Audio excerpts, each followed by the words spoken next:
All right, what's going on, everybody? Man, this is Charles Wells, aka CWells. You know me as the host of SWAC Talk, but now I'm doing something a little bit different.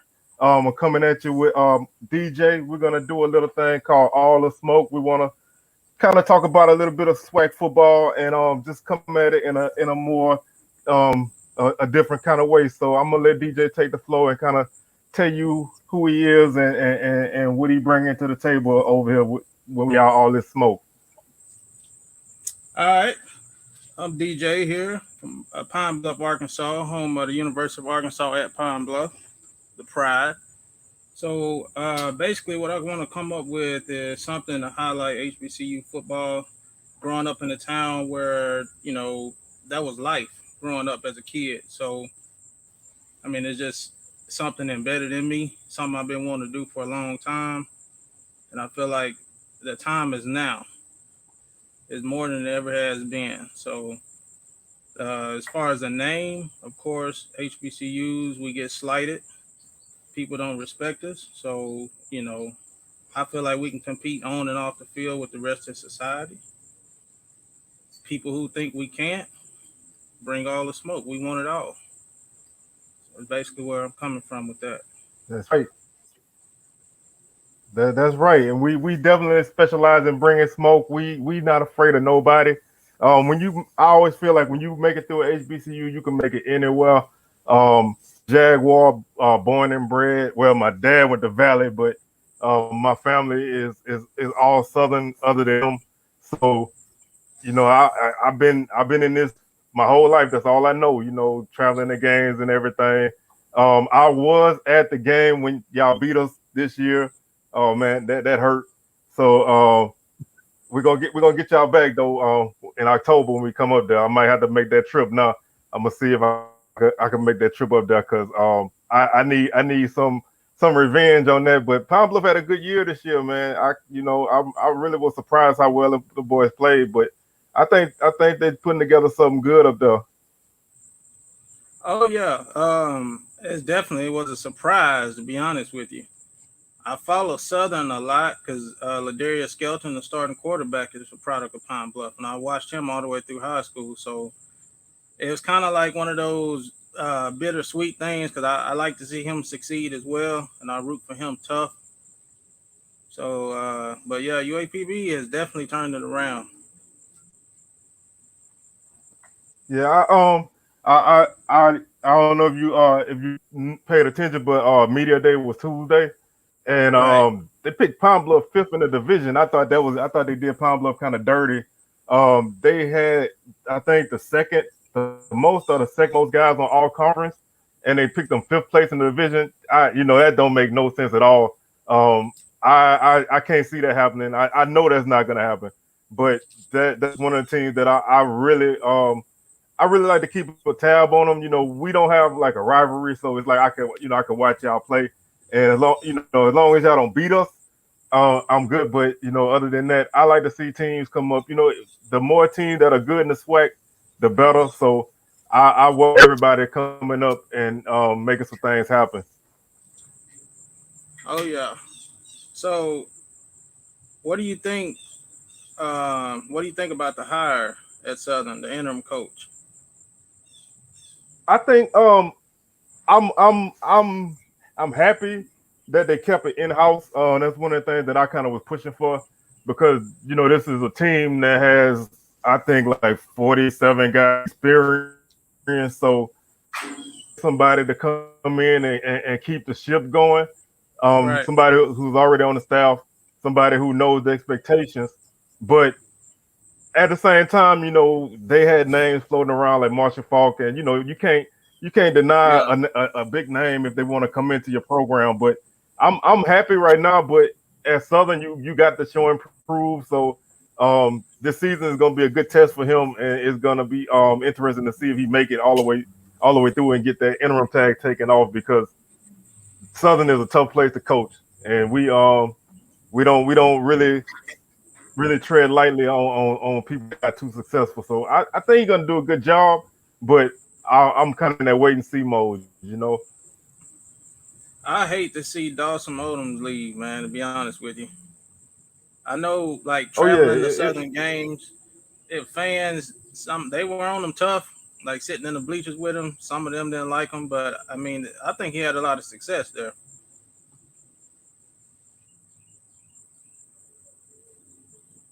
I mean, like were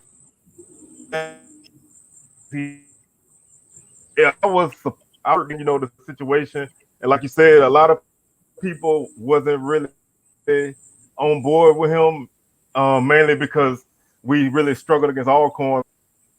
You know, Right. you kind of you wish him the best. You know, I hope he do well at Norfolk State, and I really hope there's not a move that Southern gonna regret in the end because you got to be careful with losing coaches.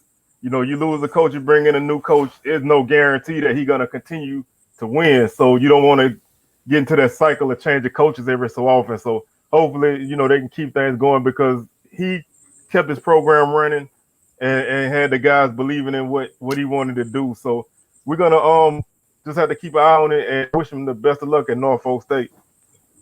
Oh yeah, yes sir.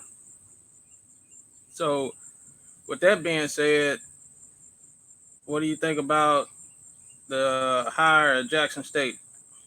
What's your opinion on that? Man, I I'm gonna put this out there. A lot of people already know I'm not a Jackson State person. Obviously, I love Southern. Jackson's a huge rival. I'm a Dallas Cowboy fan. I like Florida State. Deion is probably my all-time favorite football player. So it kind of hurt me to see him go to Jackson State, but at the same time, I feel like he's doing some things at Jackson that's definitely going to change the HBCU landscape. He's making it more accessible for guys to look at the SWAC coming out of high school, and I think it's going to affect that everybody can benefit from this. He's laying the foundation to do things his way, but other people can get on board. I think the SWAC is going to have like I think they said 30 so games on ESPN this year. So Right. that's the Deion Sanders effect. ESPN college football game day gonna be at the MEAC SWAC Challenge. I think first take gonna be the first couple games. So all of that is definitely a benefit of having him there. And I everybody has to take advantage of the exposure because he's definitely bringing more people to the HBCU landscape. If you look at YouTube, man, they got so many people with channels that have no idea who any of these schools were before Deion came. So Right. that's only a benefit. Your program is going to take advantage of it, but um, I'm happy with it. How about you? How you feel about it? I like it. Um, for some reason, I can see certain things possibly happening that I may not like.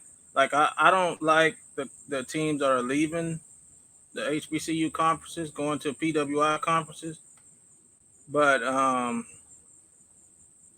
can see maybe something like that happening if he has some success. I can see him wanting to take them out of the SWAC and something like that go on. But outside of that, I love it. Yeah, it's one of those things where when it first happened, I was like, man, I don't know. He hadn't coached in college, but when I sit back and look at what he's doing already, Right. and I know a few people that talk to him behind the scenes, off the record, and they say he has a genuine love for what he's doing. So when I hear that kind of stuff, I can only respect what he's doing. Yeah, I kind of feel like you do, North Carolina A&T and Hampton. I'm not really a big fan of that kind of stuff, but hopefully, if he has success, that it can only make the rest of the league better because what he's gonna do if he's successful, he's gonna make everybody step their game up. Oh yeah. You're not gonna be able to coach anymore. You're not gonna be able to, just get one or two guys. You're gonna have to get out there and recruit. You're gonna have to knock on doors. You're gonna have to recruit like everybody else do now. So he's laying the framework. It's gonna be up to everybody else school to take advantage of it and do it because I feel like it's almost adapt or die right now. If you look at Right. the way they Jackson State doing their Instagram and all of that kind of stuff, that's like the level of like a PWI type school, man. They putting all kind of stuff out week in, week out, day out.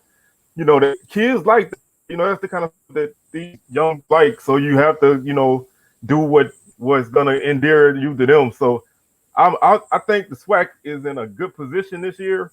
I think this is probably going to be one of the best seasons in the SWAC that I've seen in a long time, and I think that's something that I'm very very excited about. Yes, I'm extremely excited about it, man. I think that even Alabama A&M, they've been getting some people out of the portal from PWIs, and a few schools are kind of reaching and grabbing in different places. So I feel like it's going to be very competitive this year, like across the board. Alabama State rising up, Mississippi Valley. I think that's going to be a team that people have been sleeping on that may upset a few people this year. Yeah, I think Valley gonna win a couple games. One thing about Valley is, especially up there, they play hard at home. They don't back down. So I really feel like they're gonna be a team that maybe not this year, but in a couple years I think they'll be able to challenge. But this year I definitely think they're gonna win a game or two. Um, Alcorn coming over to the West is a huge game changer. Especially for us, we can't coast to the championship no more. We got to beat Alcorn. We ain't beat Alcorn but once, and that was in 2016. So that's something got to change. The East is gonna be crazy. You got FAMU, Bethune Cookman coming in, and I really feel like there's no easy game in the conference this year. Nobody gonna have an off week. You look at people homecomings. We playing Prairie View for homecoming. Alabama and them playing Jackson State for homecoming. I think Florida and them playing somebody's playing Groundland for homecoming. So there's no easy games this year for nobody. And I really think that if anybody makes it out of this conference with one or two losses, then they're gonna be a really good team. So I think whoever win the championship this year definitely gonna earn it. That's for sure. Yeah, that's a great assessment of it. Um, I'm really looking to see how Grambling is going to bounce back from this spring. I mean, I think like for me, I'm 32, so growing up, I was accustomed to watching them pretty much win, and to see them to go over, and then I mean, a lot of things was happening during the course of that season. They was losing coaches and players, and I don't know what's going on down there, but that's not Grambling usually.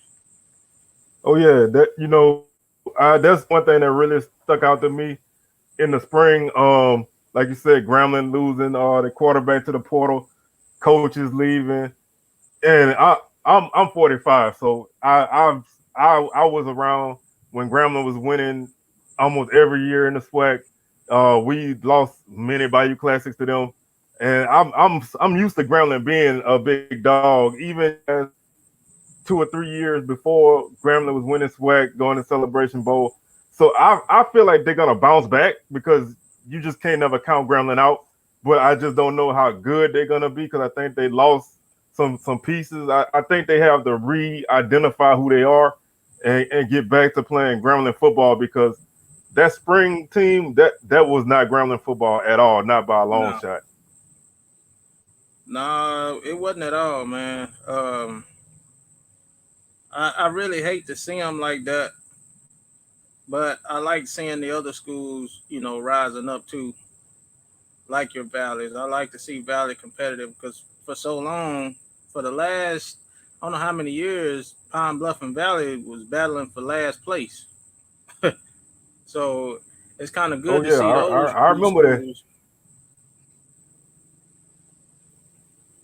I think a lot of people need, a lot of like you say, Valley, Texas Southern teams like that. I think they need to follow kind of what Pine Bluff did, man. I don't know what kind of magic y'all worked up there the last couple of years, but y'all got some boys out there that's hungry. They not scared of nobody. Like I said, I watched them come into Southern and they was not scared at all. They brought the fight to Southern from the kickoff, and they did the same thing all year long. They hungry, and I think a lot of teams get you get fed up of being at the bottom. You want to rise to the top, and the more teams you have that are competitive, that makes it tougher for everybody. You get more competition playing in tough divisions. If you got one good team and a bunch of bad teams, you don't even know how good you are. So if you have a situation where even the team that finished last is tough to beat, then you know that you had to work to win every game. And I think that if you look at what Valley's doing right now, they're building on defense. They're not quite there on offense, but they really solid on defense. That can carry you a long way to your offense get going. So you have to. I'm a big believer in having an identity as a team. So I feel like you need to have something that you hang your hat on. So if you can find that one thing, then everything else is gonna fall into place. That's a fact. I'm I'm looking to see what Eddie George gonna do at Tennessee State. That's but see that's an effect of the whole HBCU being in the PWI conference. When they swap over like that, I know that they there, but I don't keep up with them because they aren't playing other HBCUs. But I think it's going to be more attention on them this year because of Eddie George. Oh yeah, that's definitely gonna be an eye opener for them. Like you said, is I keep tabs of Tennessee State for the first 2 or 3 weeks of the season because that's when they typically play whatever Yeah, HBCU they're gonna play. Then after that, it's like I forget yeah, right. what their record is. I don't know what they did till I look at it to start the next season. I just out of sight, out of mind. They don't really win the conference too often, so they name don't come up in the playoffs or nothing. So they kind of get lost in the shuffle. But I think Eddie George is gonna at least bring some more attention. But he's his personality is low key, so is he doesn't even though he has a great name, he doesn't Yeah, have that ripple effect like Deion has because Eddie George is a right. low key guy, and so we're gonna have to watch what they do. Their first game is against Grambling, so that's something. Excuse me, that's something that really everybody should focus on. You're gonna find out what both those teams made of in week one. Week two, they play Jackson State, so you're gonna find out what Tennessee State all about in the first 2 weeks of the season, and hopefully, if they can make some noise, they can stay in the eyes of people once they get out of that little HBCU circle that they play early in the season because they definitely are a out of sight, out of mind team, and I'm kind of nervous that's what's gonna happen like North Carolina A&T moving on to another conference.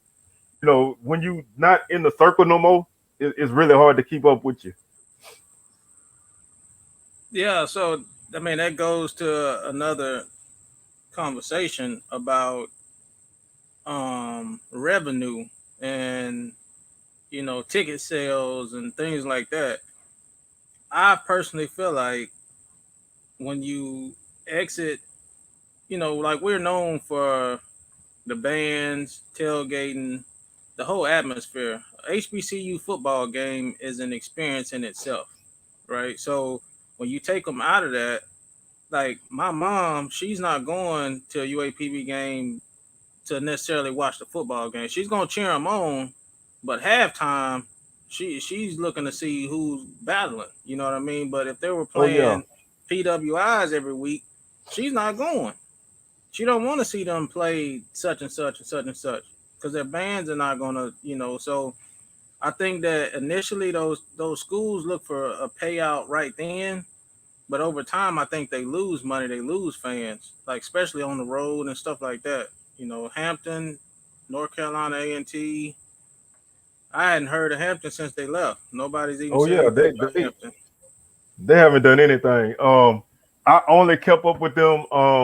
Not even kept up with them, but just kind of looked at scores because a couple years ago, DeAndre Francois, who was the quarterback at Florida State, Right, he transferred right. there. So I was like, let me see what he doing.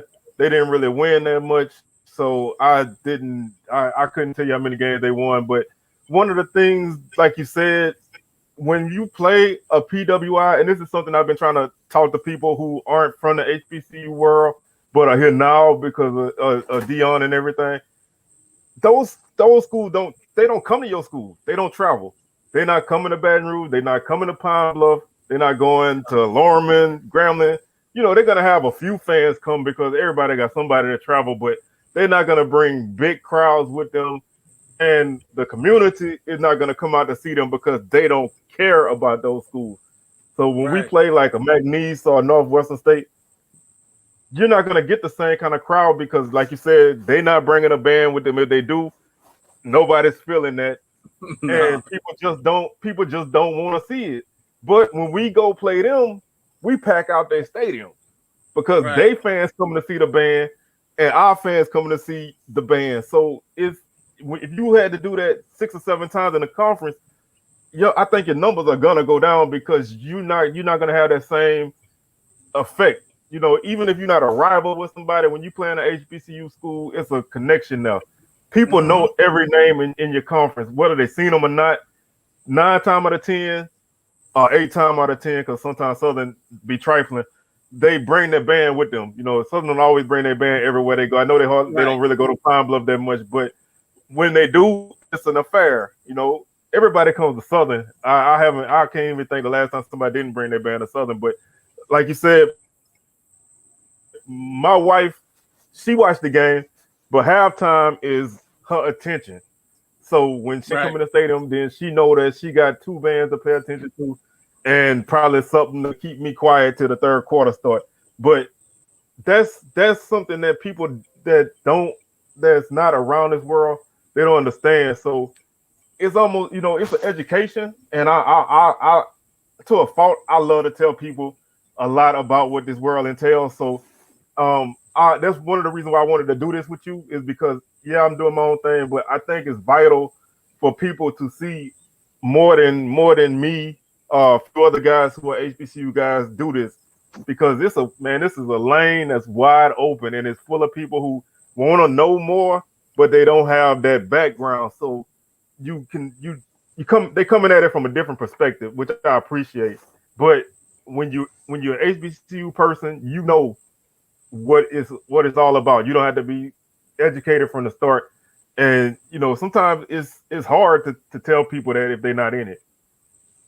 Yeah, that's what I'm running into. A few of my closer friends, some of them didn't grow up. We grew up in the same town, but they weren't attached to it because I was an athlete growing up, so I was really attached to it. But I'm trying to figure out a way to maybe get more viewers, get more fans, generate more revenue. Because one of my biggest fears is that HBCUs are going to go away at some point. I know they've been trying it for years. They're trying to defund us and things like that. But we need more eyes. We need more kids going. We need to be educated early. There's a lot of kids that don't know anything about HBCUs. So I want to be that voice, not only on here, but I'm planning to get out in the community and pretty much educate people, man. I mean, some of the most successful people come from HBCUs. A lot of people that people didn't know come from HBCU. So I mean, it's That's not that true. you can't do what you want to do. It's not that it's lesser than. It may not be publicized, but it's not lesser than by any means. Yeah, and I think that's to me this season, regard not even football, just like you say in general, Hmm. people need to have more eyes put on this, and that's why I think it's important that we take advantage of this opportunity to do whatever we have to do as academics, athletics, just the university in general, the culture. It's time to educate, so people, like they say, athletics are the front door to any university. So the easiest way to get somebody to pay attention to you is to put a product on the field that they're gonna watch. Because somebody's gonna watch a game this year and say, who is Bethune Cookman? Who is Alabama and who is Arkansas Pine Bluff? Who is Grambling? And they're gonna look and see more. They may, if it's a kid, they may be interested in going there once they watch and see. So it's important to use this as an advertisement as much as it is about the entertainment of the game, because like you said, in a few years they could phase this all out. If they really wanted to, they could phase this all out. It's been years Right. that they used to talk about merging Valley, Alcorn, and Jackson, and Southern always going through issues with budget cuts, Grambling, same thing.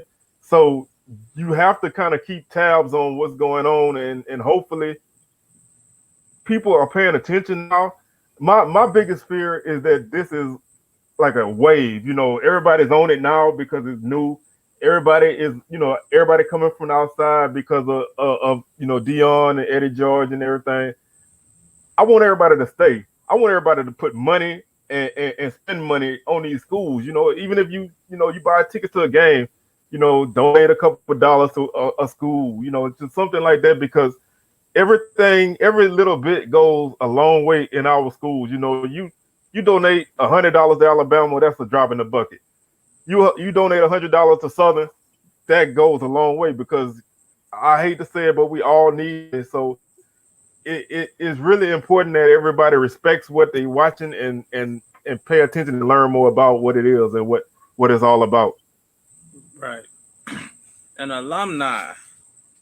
I mean, I understand that, some of the larger PWIs, some of those people are able to give more, but think about if all the graduates of HBCUs gave $1 on a certain date every year. How much would that help the university? How much would it help for you to go to that game? Like you were saying, like small things like that go a long way, but we kind of getting to the point to where we're trying to either listen to it on the radio or just kind of follow it on ESPN and not really support. But we got to support these kids beyond necessarily, just the game itself, but we got to support them because we want them to feel that support going into society. They have to leave that school at some point.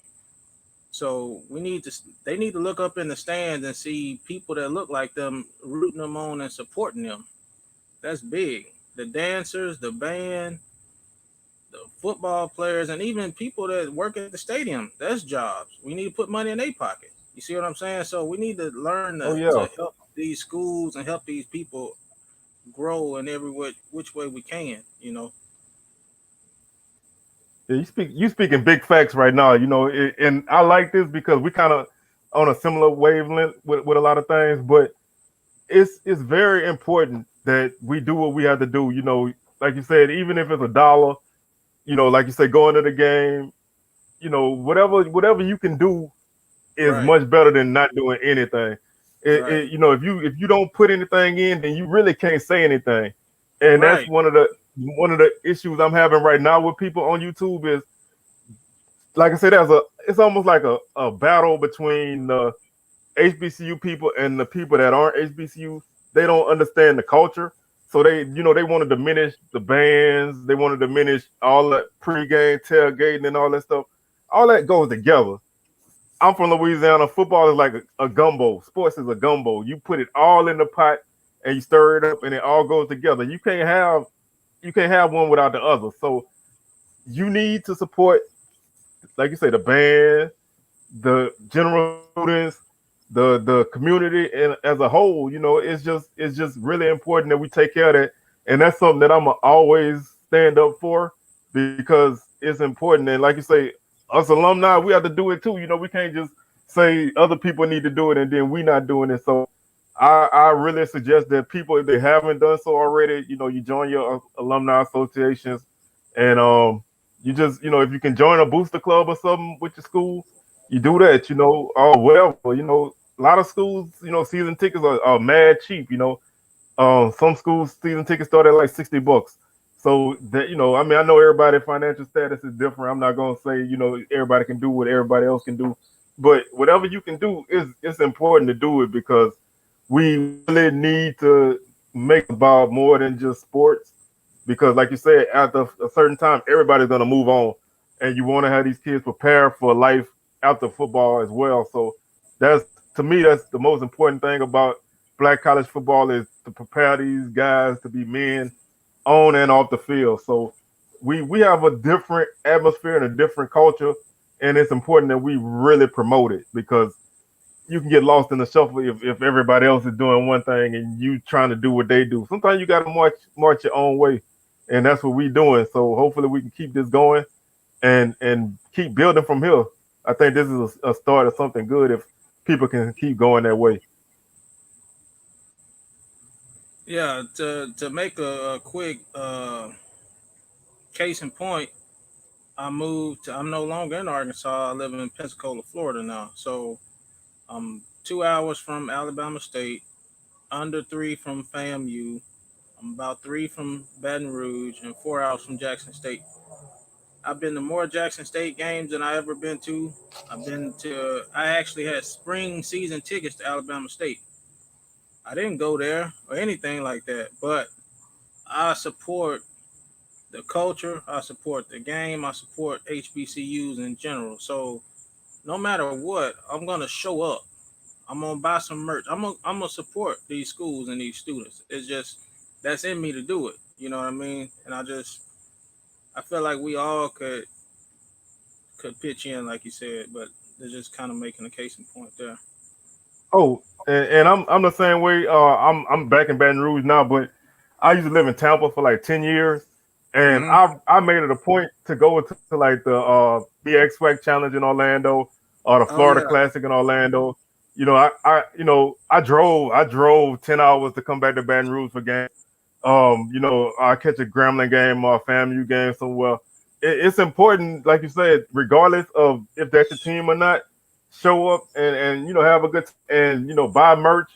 And I will say, if you buy merch, if you can, there's a lot of good small stores that do their own thing. Like store in Baton Rouge called Top Choice, they sell a lot of great stuff. But if you can, buy officially licensed merchandise. That money goes back to your school. School. But if Yeah. if you don't want to put that kind of bread out, then yeah, support them businesses. The guy that's out there trying to hustle them t-shirts, you know what I'm saying, 5 for 10. I don't care, man. Whatever you got to do, because somebody's out there trying to make a buck. Just support, man. Just beat out and be active in whatever you're doing. There is no small role in a small college football program or small college athletics, however you want to put it. Everybody plays a part. You're not one person in a sea of 100,000 people. So you get to know the people around you. If you go to games enough, you get to know everybody that Oh sit yeah. around you.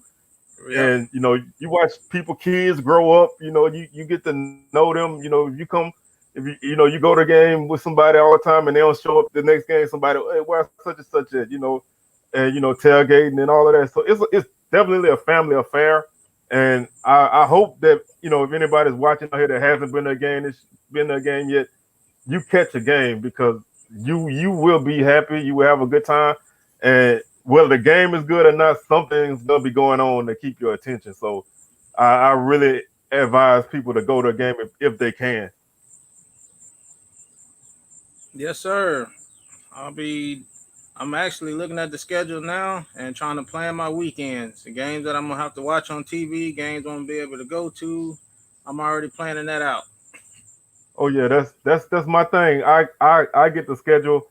Like I say, first thing I do is I look at what Southern schedule look like.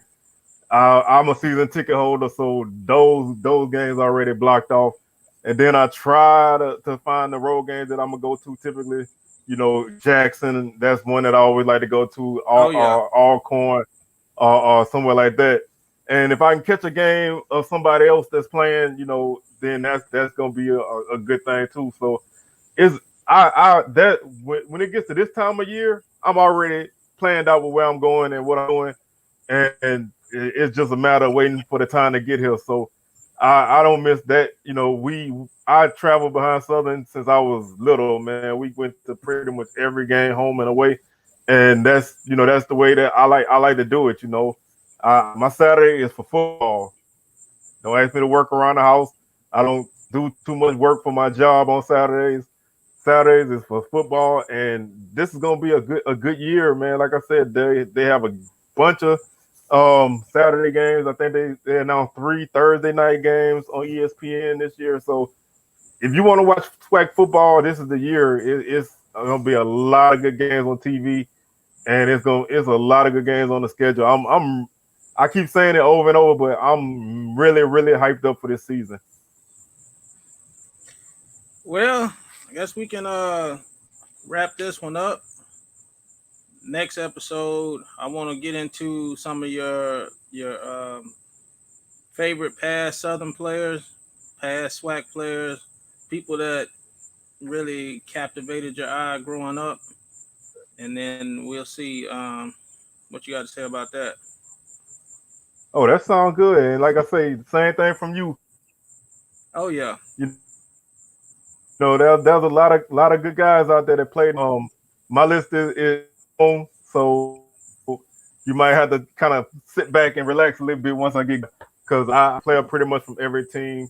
But that's gonna be a good episode, man. Like I said, I enjoyed myself. This is fun. I don't normally do a show with somebody, so this is new for me. But I'm glad that we kind of similar on a wavelength. So this, I think this is something that we can get going. And I hope everybody tunes in. We're gonna keep putting out something good, and we're just gonna let it build from there.